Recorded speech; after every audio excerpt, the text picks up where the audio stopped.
செய்திகள். மின்சாரமே இல்லாத நிலையில் தமிழகத்தில் மின் கட்டணத்தை உயர்த்த பரிசீலனை நடத்துவது சரியா? கேப்டன் விஜயகாந்த் கேள்வி.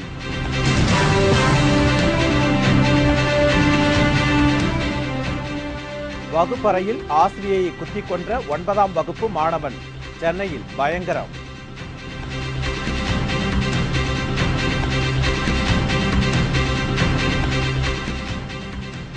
பேருந்து தின விழா கொண்டாட அனுமதி அளிக்கப்படாததால் கல்லூரி மாணவர்கள் ஆத்திரம். கற்களை வீசி தாக்கியதில் 4 பேர் படுகாயம்.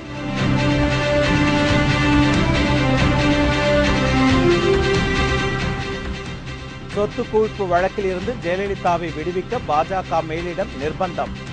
கர்நாடக தலைமை வழக்கறிஞர் டி.வி. ஆச்சாரியா பகிரங்க குற்றச்சாட்டு.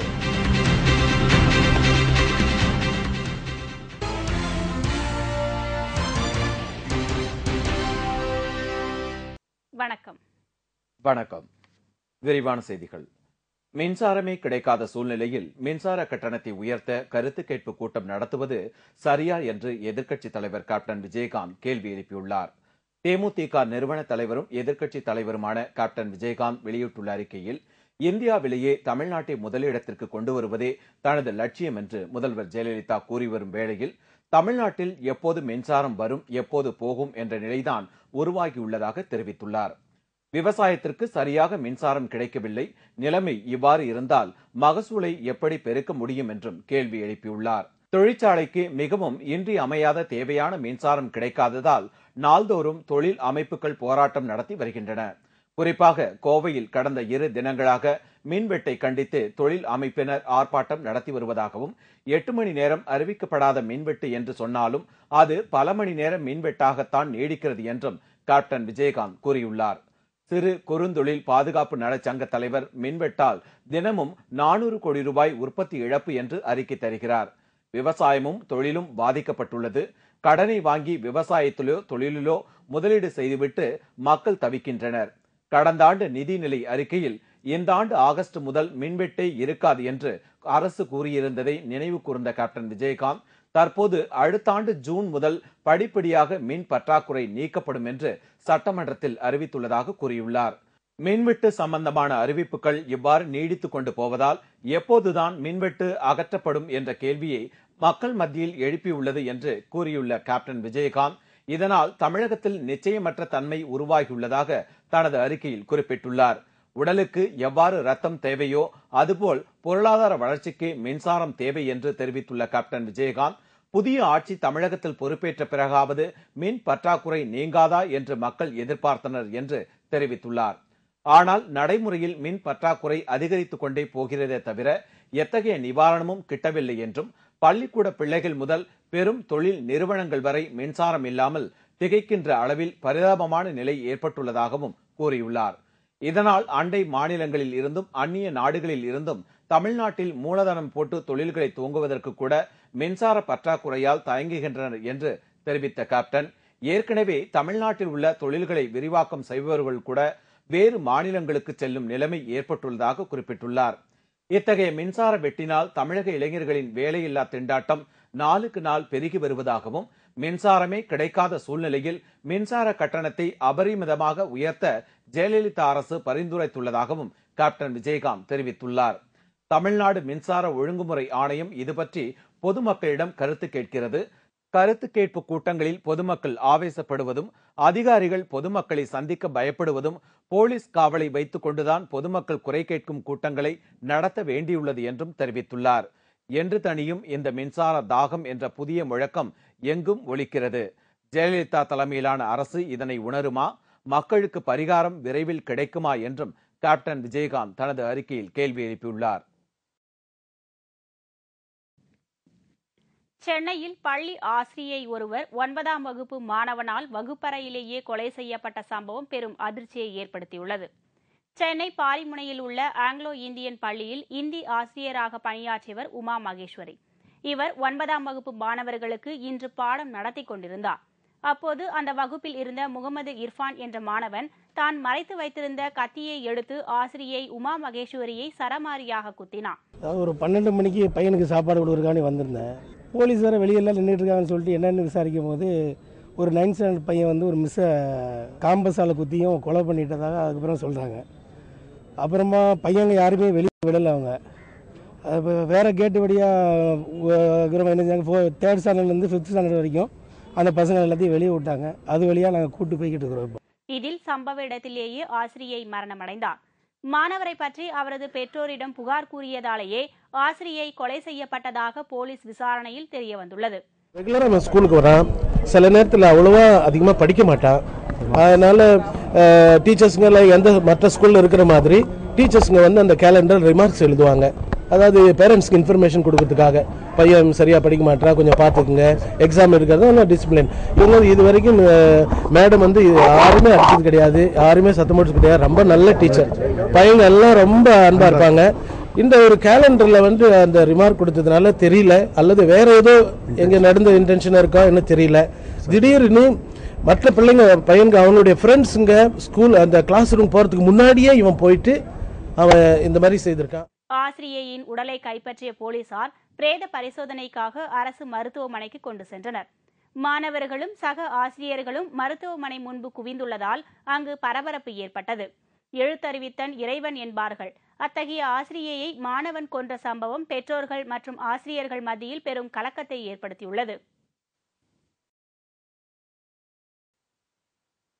பேருந்து தினம் கொண்டாட போலீசார் அனுமதி அளிக்காததால் ஆத்திரமடைந்த பச்சையப்பன் கல்லூரி மாணவர்கள் சிலர் தங்கள் கல்லூரி வளாகத்திலிருந்து கற்களை வீசி எறிந்ததால் பொதுமக்கள் காயமடைந்துள்ளனர். சென்னை உள்ளிட்ட பெரு நகரங்களில் பஸ் டே என்ற பெயரில் கல்லூரி மாணவர்கள் பேருந்தின் கூரை மேல் ஏறிக்கொண்டு சாகசம் புரிவது உள்ளிட்ட பல்வேறு ஆபத்தான செயல்களில் ஈடுபட்டு வருகின்றனர். இதனை கட்டுப்படுத்துவதற்காக சென்னையில் பேருந்து தின விழா கொண்டாட போலீசார் தடை விதித்திருந்தனர். இந்நிலையில் கடந்த வாரம் சென்னையில் உள்ள கல்லூரி மாணவர்களுக்கு மட்டும் பஸ் டே கொண்டாட அனுமதிக்கப்பட்டதாக கூறப்படுகிறது. அதேபோல் பச்சையப்பன் கல்லூரி மாணவர்கள் சிலர் பஸ் டே கொண்டாட முயன்றுள்ளனர். போலீசார் அதற்கு அனுமதி மறுக்கவே சுமார் 150 மாணவர்கள் பேருந்துகளில் செல்லாமல் நடைப்பயணமாக கல்லூரிக்கு சென்றுள்ளனர். இதனால் நகரின் முக்கிய சாலைகள் பலவற்றிலும் போக்குவரத்து நெரிசல் ஏற்பட்டுள்ளது. தங்களுக்கு பஸ் டே கொண்டாட போலீசார் அனுமதி மறுத்ததால் ஆத்திரமடைந்த அந்த சில மாணவர்கள் தங்கள் கல்லூரி வளாகத்திலிருந்து சாலையில் சென்ற வாகனங்கள் மீது கற்களை வீசியதாக கூறப்படுகிறது. இதில் அரசு பேருந்து ஒன்றின் கண்ணாடி உடைந்துள்ளது. மேலும் பேருந்தில் பயணம் செய்த 4 பேர் படுகாயம் அடைந்துள்ளனர். இதுகுறித்து செய்தியாளர்களிடம் பேசிய காவல்துறை துணை ஆணையர் சேஷசாயி இந்த சம்பவத்தில் 15 மாணவர்கள் ஈடுபட்டதாகவும் அவர்களை கைது செய்யும் பணி நடைபெற்று வருவதாகவும் கூறினார். மேலும் இந்த வன்முறை சம்பவத்தில் ஈடுபட்டவர்கள் மீது கடும் நடவடிக்கை எடுக்கப்படும் என்றும் சேஷசாயி அப்போது எச்சரித்தார். பஸ் டே கொண்டாடக்கூடாதுன்னு நாங்கள் தெளிவாக சொல்லியிருக்கோம். எல்லா கல்லூரி முதல்வர்களுக்கும் இது சம்பந்தமாக கடிதம் எழுதியிருக்கோம். ஸோ அவங்களும் எங்ககிட்ட ப்ராமிஸ் பண்ணியிருக்காங்க, பஸ் டே கண்டிப்பாக அலோவ் பண்ண மாட்டோம்னு. அப்படி இருந்து இந்த பூந்தமல்லியிலேருந்து இன்னைக்கு பச்சைப்பன் கல்லூரி மாணவர்கள் வந்து பஸ் டே கொண்டாடவே தீர்வோம் அப்படின்னு சொல்லி பிரச்சனை பண்ணியிருக்காங்க. அங்கே பஸ்லேருந்து இறக்கி விட்டோம். இறக்கி விட்ட மாணவர் வந்து நடைபாதையாகவே வந்திருக்காங்க. வந்து சேர்ந்த உடனே காலேஜுக்கு வந்து சேர்ந்துட்டாங்க. சேர்ந்த உடனே உள்ளேருந்து கல் எடுத்து போகிற வர வண்டிக்கு மேலே அடிச்சிருக்காங்க. அதில் ஒரு பஸ் வந்து டேமேஜ் ஆகிருக்கு. அதில் பேசஞ்சர்ஸ் ஒரு 4 பேருக்கு இன்ஜுரி ஆகிருக்கு. இதுக்கு காரணமான முக்கியமான ஒரு 10-15 மாணவர்கள் தான் காரணம்னு சொல்லியிருக்கோம். இந்த வீடியோ போட்டு காமிச்சிருக்கோம் இப்போ பிரின்சிபால் கிட்ட. இது வரைக்கும் 6 மாணவர்களை கைது பண்ணியிருக்கோம். இன்னொரு 10 மாணவர்கள் கைது பண்ண வேண்டியிருக்கு. பிரின்சிபால் கிட்ட சொல்லியிருக்கிறோம், இந்த மாதிரி பஸ் டே கொண்டாடி தான் தீர்வோம்னு சொல்லி வன்முறையில் ஈடுபடுறவங்க மேலே கடுமையான நடவடிக்கை எடுக்க போகிறேன். வாணியம்பாடியில் உள்ள ஒரு தனியார் கல்லூரி ஒன்றில் பொறியியல் மற்றும் பாலிடெக்னிக் மாணவர்கள் இடையே பயங்கர மோதல் ஏற்பட்டதில் மயில் வாகனன் என்ற பொறியியல் கல்லூரி மாணவன் தாக்கப்பட்டார். இதுகுறித்து போலீசார் விசாரணை நடத்தியதில் இரு பிரிவினருக்கும் இடையே கிரிக்கெட் போட்டியில் முன் விரோதம் ஏற்பட்டதாக தெரியவந்துள்ளது. ஜெயலலிதாவுக்கு எதிரான சொத்து குவிப்பு வழக்கில் அரசு தரப்பு சிறப்பு வழக்கறிஞராக செயல்பட்டு வரும் PV ஆச்சாரியா கர்நாடக அரசின் தலைமை வழக்கறிஞர் பதவியில் இருந்து ராஜினாமா செய்துள்ளார். ஜெயலலிதா மீதான சொத்து குவிப்பு வழக்கு பெங்களூரு தனி நீதிமன்றத்தில் நடந்து வருகிறது. இதில் அரசாங்க தரப்பு சிறப்பு வழக்கறிஞராக ஆச்சாரியா ஆஜராகி வந்தார். கர்நாடக உயர்நீதிமன்ற தலைமை நீதிபதி உத்தரவின் பேரில் அவர் ஜெயலலிதா வழக்கில் சிறப்பு அரசு வழக்கறிஞராக நியமிக்கப்பட்டார். ஜெயலலிதா குற்றவாளி என்று வாதாடுவது இவரது கடமை. அதன்படி அவர் வாதாடி வந்தார். இந்த அரசு தரப்பு சிறப்பு வழக்கறிஞர் பதவியை ராஜினாமா செய்யுமாறு கர்நாடக மாநில பாஜக அரசு தன்னை வற்புறுத்தியதாக ஆச்சாரியா கூறியுள்ளார். அரசு தரப்பு சிறப்பு வழக்கறிஞராகவும் அரசாங்க தலைமை வழக்கறிஞராகவும் இரு பொறுப்புகளை வகிக்க முடியாது. எனவே ஜெயலலிதாவுக்கு எதிராக வாதாடும் சிறப்பு அரசு வழக்கறிஞர் பதவியை ராஜினாமா செய்ய வேண்டும் என்று பாஜக அரசு வலியுறுத்தி வந்ததாகவும் டி.வி. ஆச்சாரியா குறிப்பிட்டார். இதற்காக பாரதிய ஜனதா கட்சி மேலிடம் கர்நாடக பாஜக அரசிடம் தொடர்பு கொண்டு ஜெயலலிதாவுக்கு எதிராக ஆஜராக வேண்டாம் என்று தன்னை மாநில அரசு மூலம் வற்புறுத்தியதாக பி.வி. ஆச்சாரியா பகிரங்கமாக தெரிவித்துள்ளார். எனவே அரசு தலைமை வழக்கறிஞர் பதவியை அவர் ராஜினாமா செய்தார். பாஜகவுடன் ஜெயலலிதா கூட்டணி வைக்காவிட்டாலும் பாஜகவின் தொடர்பில் இருந்து வருகிறார். குஜராத் பாஜக முதல்வர் நரேந்திர மோடி நிகழ்ச்சிகளுக்கு ஜெயலலிதா தனி விமானத்தில் சென்று வருவது வழக்கம். சமீபத்தில் சென்னையில் நடந்த விழாவில் பாஜக மூத்த தலைவர் அத்வானி பேசும்போது பாஜகவின் இயற்கையான கூட்டாளி அதிமுக என்று ஜெயலலிதாவுக்கு பாராட்டு தெரிவித்தது குறிப்பிடத்தக்கது. இதனிடையே பெங்களூரு தனி நீதிமன்றத்தில் இன்று சசிகலா ஆஜரானார். கூடங்குளம் அணுமின் நிலையம் குறித்து அந்த பகுதி மக்களிடையே நிலவும் அச்சத்தை அறிந்து விரைந்து அறிக்கை தாக்கல் செய்வதற்கான குழுவை தமிழக அரசு அறிவித்துள்ளது. கூடங்குளம் அணு உலை பாதுகாப்பானது அல்ல என்று கூறி அப்பகுதி மக்களில் பலர் போராட்டங்களை நடத்தி வருகின்றனர். இந்நிலையில் மத்திய அரசும் மாநில அரசும் ஏற்கனவே நியமித்த குழுக்களின் பேச்சுவார்த்தையில் முன்னேற்றம் ஏற்படாததால் கூடங்குளம் பகுதி மக்களின் அச்சத்தை அறிந்து உடனடியாக தமிழக அரசிடம் அறிக்கை தாக்கல் செய்யும் வகையில் வல்லுநர் குழு ஒன்று அமைக்கப்படும் என்று தமிழக அரசு அறிவித்திருந்தது.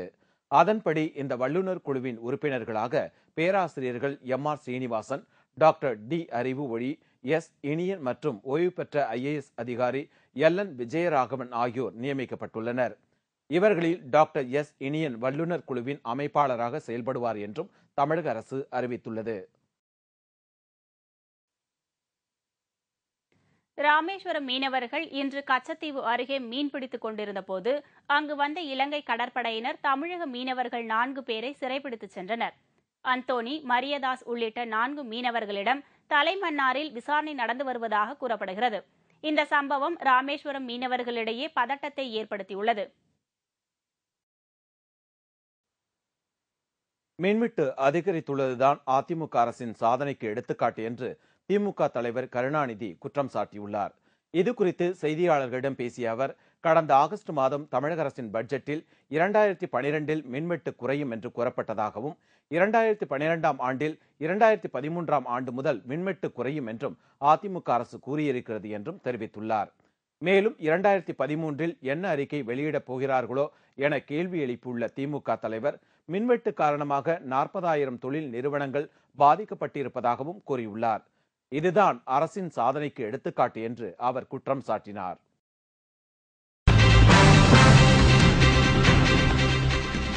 ஊட்டி தாவரவியல் பூங்காவில் பூத்து குலுங்கும் சீன நாட்டு ஜாகரண்டா மலர்கள், சுற்றுலா பயணிகள் மகிழ்ச்சி.